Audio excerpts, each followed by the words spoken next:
Thank you very much for being here. I'm a lifelong Texan.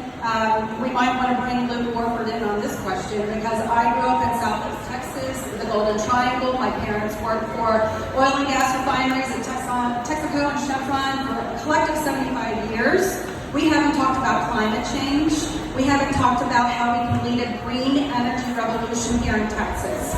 We haven't talked really about, and I'm going to piggyback on what this lady said regarding recycling. We have been dumping our recyclables on China and other foreign nations for 30 years, and we don't have the infrastructure to handle a zero-waste economy. That is the next economy coming, is the circular economy.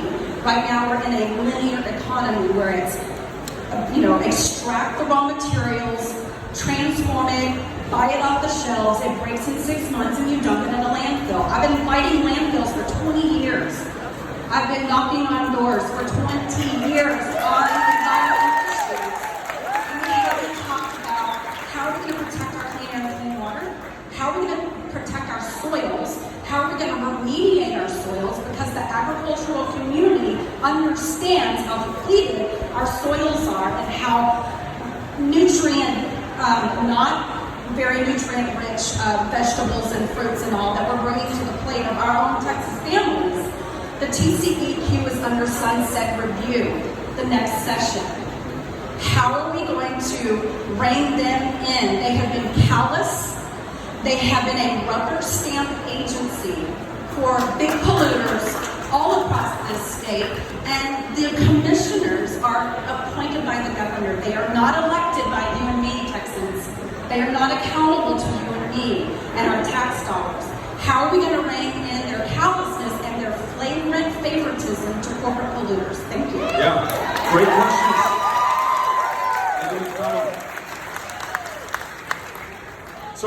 So no state, and Luke said this at the outset, no state understands climate change the way that we do. It just came from parts of the state that are undergoing historic droughts right now. They didn't last for days or weeks or months. They're lasting for years with no end in sight. I was just in a part of the state, Victoria and Houston and Port Arthur and Beaumont, that saw more rain drop from the sky in a 48-hour period than has ever fallen before in the entire history of North America, or at least as long as we've had written records of what's fallen from the sky.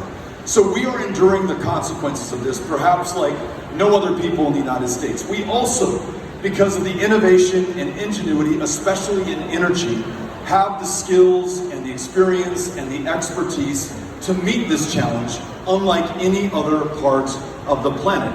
So I was just in Port Arthur and Beaumont, as I mentioned, and we were not too many miles from Spindletop, which really began the first part of the energy revolution last century in this state, in this country. But at Lamar University, they are doing the next generation innovation around geothermal, which you know has a one-to-one skill set match on oil and gas drilling. We're talking about hydrogen, we're talking about wind, we're talking about solar, we're talking about battery storage. I know a lot of people in this community work with Tesla. I'm excited about the next generation of advancements there. But here's the important thing.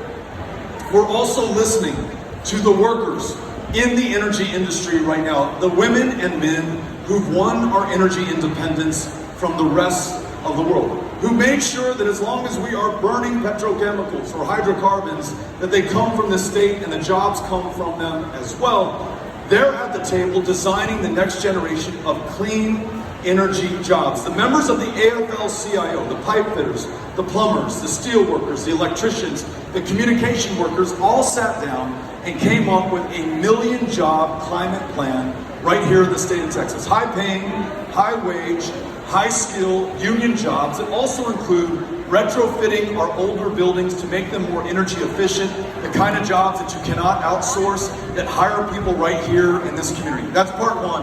And the second part, before I turn it over to Luke, because you invoked his name, we want to make sure that we hear from him. The TCEQ, the Texas Commission on Environmental Quality, right now is a lapdog. It's not a watchdog, it's not a guard dog. They're not looking out for us. They're looking out for their corporations and their benefactors. That helps to explain how we have more polluted water systems in this state than we do in any other.